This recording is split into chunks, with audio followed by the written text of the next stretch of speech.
Urban India ministries की ओर से आप सभी का अभिवादन करते हुए लेंट के इस समय में परिवार से जुड़े हुए विभिन्न मुद्दों पर चिंतन और प्रार्थना के लिए आपको आमंत्रित करते हैं।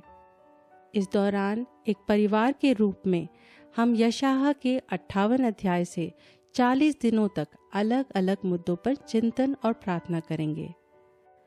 परमेश्वर की महिमा के लिए, उनके कार्यों को उनके इच्छा के अनुसार करने के लिए हम एक विनम्र हृदय से, पश्चाताप की भावना से खुद को अर्पित करते हैं।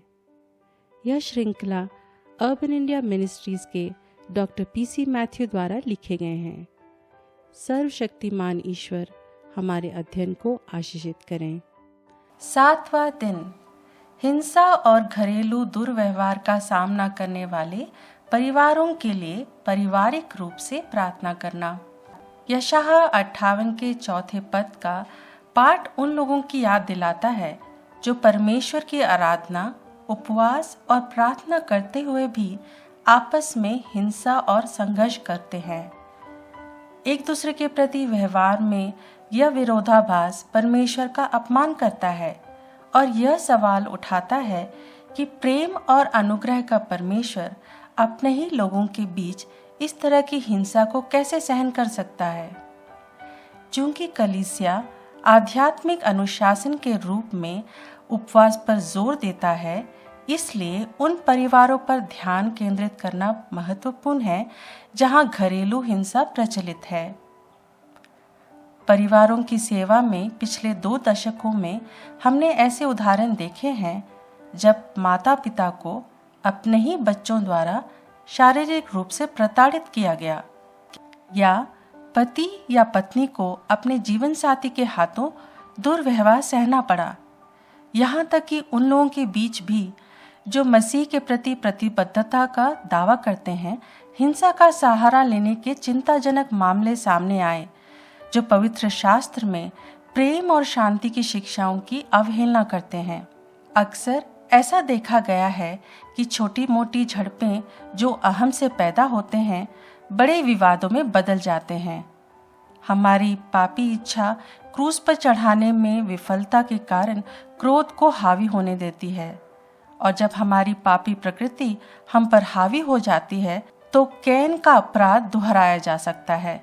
घरेलू दुर्व्यवहार विशेष रूप से महिलाओं के खिलाफ बेहद आम है, जो उस्कावे के कारण हो सकता है।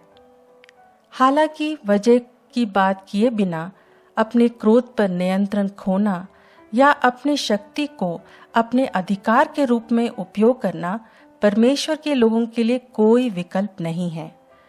परमेश्वर का वचन बिल्कुल स्पष्ट है कि ऐसे दोषियों की प्रार्थना नहीं सुनी जाएगी। यशायाह 58 अध्याय 4 पद हमें याद दिलाता है, जैसा उपवास तुम आजकल रखते हो उसे तुम्हारी प्रार्थना ऊपर नहीं सुनाई देगी। अहंकार से प्रेरित क्रोध के इस पाप को संबोधित करने के लिए पश्चाताप अनिवार्य है, जो निर्दोषों और कमजोरों को पीड़ा पहुंचाता है। परमेश्वर के क्रोध के पात्र होने के बावजूद वह हम पर दया करता है और धैर्यपूर्वक हमें मुक्ति की ओर ले जाता है। इसी तरह कलीसिया को भी यह बुलाहट है कि वह दुर्व्यवहार से प्रभावित परिवारों की सहायता करे, उनका समर्थन करे और हिंसा करने वाले के जीवन में परिवर्तन की दिशा में काम करें। अपने अहम को क्रूस पर चढ़ाना हमारे परिवारों और समुदायों के लिए आशीष बनने के लिए सर्वोपरि है, और उसके साथ हमारे जीवन को मसीह के द्वारा दिए गए अनुग्रह और प्रेम के रास्ते में चलाना भी। आइए हम प्रार्थना करें। परमेश्वर, हम उन घरों के लिए प्रार्थना करते हैं जो हिंसा और दुर्व्यवहार का सामना करते हैं। आप उनके मतभेदों और अहंकार के टकराव को जानते हैं। आप उन्हें क्रोध और अहंकार से मुक्ति दिलाते हैं जो उन्हें गुलामी की ओर और उनके परिवारों के भीतर कलह और दुर्व्यवहार का जन्म देता है। उनकी हिंसा की कड़वी जड़ से निपटने के लिए उनकी मदद करें।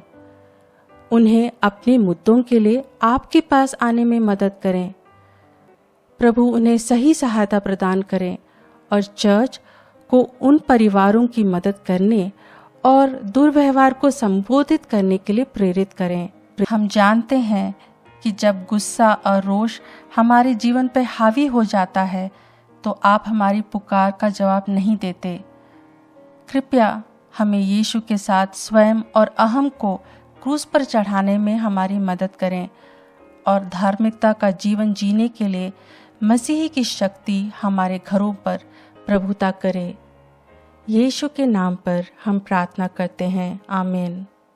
हमारे साथ जुड़ने के लिए हम आपका धन्यवाद करते हैं। आपके किसी भी प्रार्थना निवेदन के लिए प्रार्थना करने के लिए हम प्रतिबद्ध हैं और हम यह भी सुनना पसंद करेंगे कि इन प्रार्थनाओं ने आपके परिवार को कैसे आशीष प्रदान किया है। हमें familyprayer@uimfrti.org पर ईमेल करें। परमेश्वर आपको और आपके परिवार को आशीष प्रदान करें।